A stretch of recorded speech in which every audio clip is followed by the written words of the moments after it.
مرة في الحرم سلمت على مجموعة سلام سريع، وبعد التعريف تبين هذا أمير وهذا وزير وهذا كبير، فرجعت إليهم أقول اللي ما يعرفك يجهلك. تبين لي هنا كم أن العنصرية عميقة في نفسي، وكم أنه بعض الاعتذارات هي عنصرية أيضا. كلكم لآدم وآدم من تراب من تراب من تراب، هذا قانون البداية. أما النهاية وكلهم آتيه يوم القيامة فردا. وبينهما يمكنك أن تطالع صورتك، تلبس بشتك وتتعطر، تنادي بصوتك خادمك المغترب لكي يحضر ساعتك التي ترتب مواعيدها بحسب الأشخاص الذين ستقابلهم.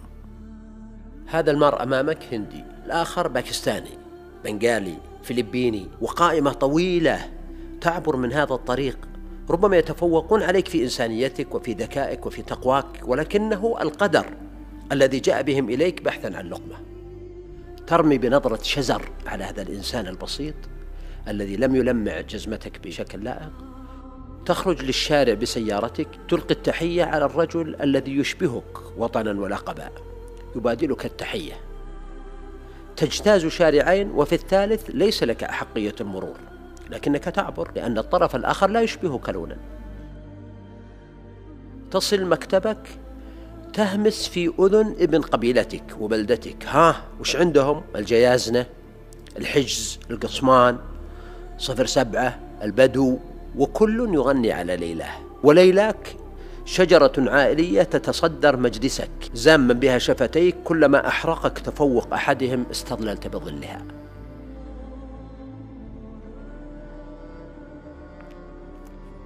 وأنت العائد لبيتك منهكا، جرب أن تخلع حذاءك وتدوس هذا التراب، جرب أن تدوس بعضك.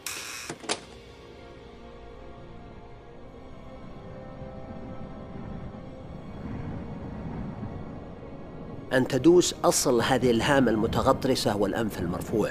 جرب أن تبحث عن مكان آخر غير التراب لكي لا تلقي بنفاياتك عليك. جرب أن تشم هذا التراب، لربما تأففت من بعضك وأصلك الذي لم يخلق. جرب، لربما دست قبيلة من الرمل تسمى قبيلتك. جرب، لربما سحقت بقدمك تربة أصلها رأس سيدك.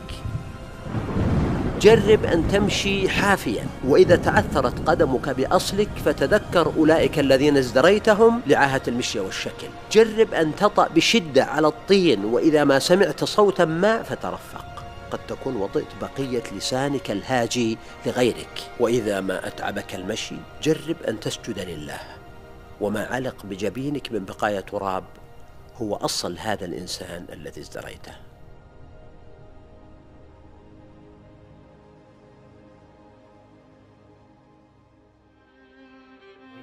كان لدى غاندي حلم بأن تشبع البطون السمراء الجائعة بدلا من هذا المستعمر العنصري.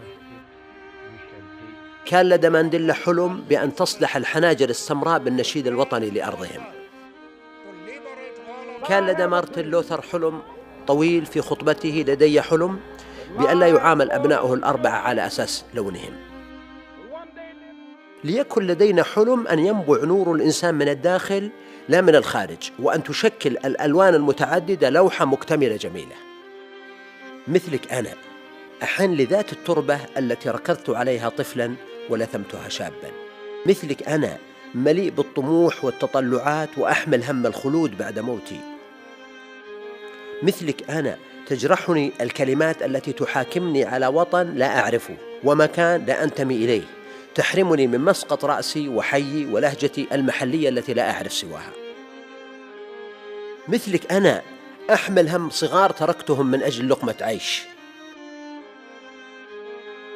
مثلك أنا أعود لبيت وأكون الرجل الأول يوم أن كنت عندك الرجل الأخير. مثلك أنا حتى وإن كانت شجرتي في الأطراف إلا أن ظلي ممتد لكل الوطن.